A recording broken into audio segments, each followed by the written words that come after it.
So I'll tell you what this article says, and I don't know about, it's in the New York Post. They've talked to some sources that there is some dissatisfaction with Brad Parscale. But then another individual, Jason Miller, says, look, he's been doing a great job, that it's been a global pandemic along with the protests and such. So it's just being in it at this point means he's doing a pretty good job. What do you think the president will do or the administration will do in terms of who's going to lead this campaign going into November? Will it be Parscale? I think it probably will be. I don't have any particular insight other than to say this. The president likes a lot of dynamism on his team. He likes a lot of, a lot of energy. So look to the larger trends, which is he getting rid of the old people or is he bringing some of the old people back? And it's the latter.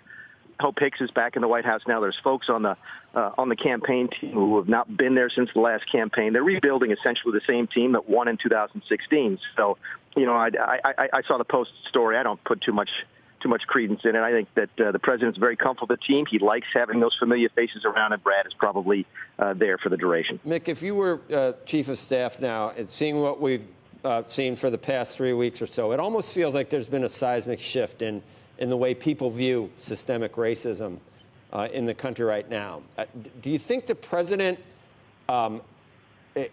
fully grasps that at this point in terms of his response to the protests and to some of these issues? And I'm thinking about, I even saw some Republicans consider changing the name on some of these military bases for maybe some of the individuals that actually were accused of treason or whatever, and the president says absolutely not. Do you think that at the risk of satisfying certain people in his base, that there are other people that could be Trump supporters that are going to be alienated by this?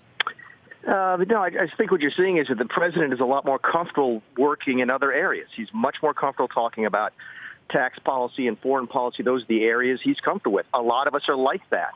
The president, I think, as many of us do, have a difficult time understanding the perspective of some of the minority communities because we don't have those experiences. So it's a different type of topic for him and for many politicians to be dealing with. I think they've dealt with it about as well as you possibly could under the circumstances. Face it, it's a very difficult time right now. So no, I don't think the president's out of touch. I just think it's going to take a while for him to get his voice on this particular topic. I don't think ultimately that the election is won or lost over this.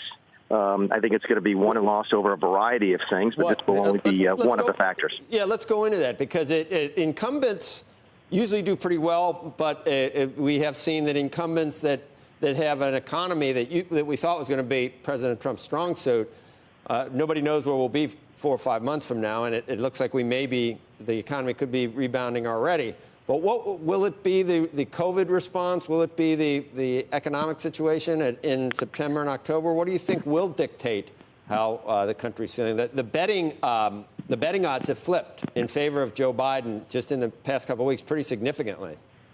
Yeah, I think if the election turns out to be a referendum on Donald Trump, that's one thing. If it's Donald Trump running against himself, that's a challenge. If it's Donald Trump running against Joe Biden, if it's a binary choice, as many elections are, as it was in 2016, I think the president comes out on top of that. Face it, below all of these issues that we're dealing with, when you have progressives saying, let's defund the police, let's get rid of the police, is the message that elections do have consequences. And that if you elect a progressive Democrat, if you elect a certain party or a certain ideology, you'll get a different outcome. And if the president can make the campaign about that, about a choice between left and right, Republican, Democrat, progressive and conservative, he stands to do extraordinarily well. If it's a referendum on his performance, it's going to be a bigger challenge.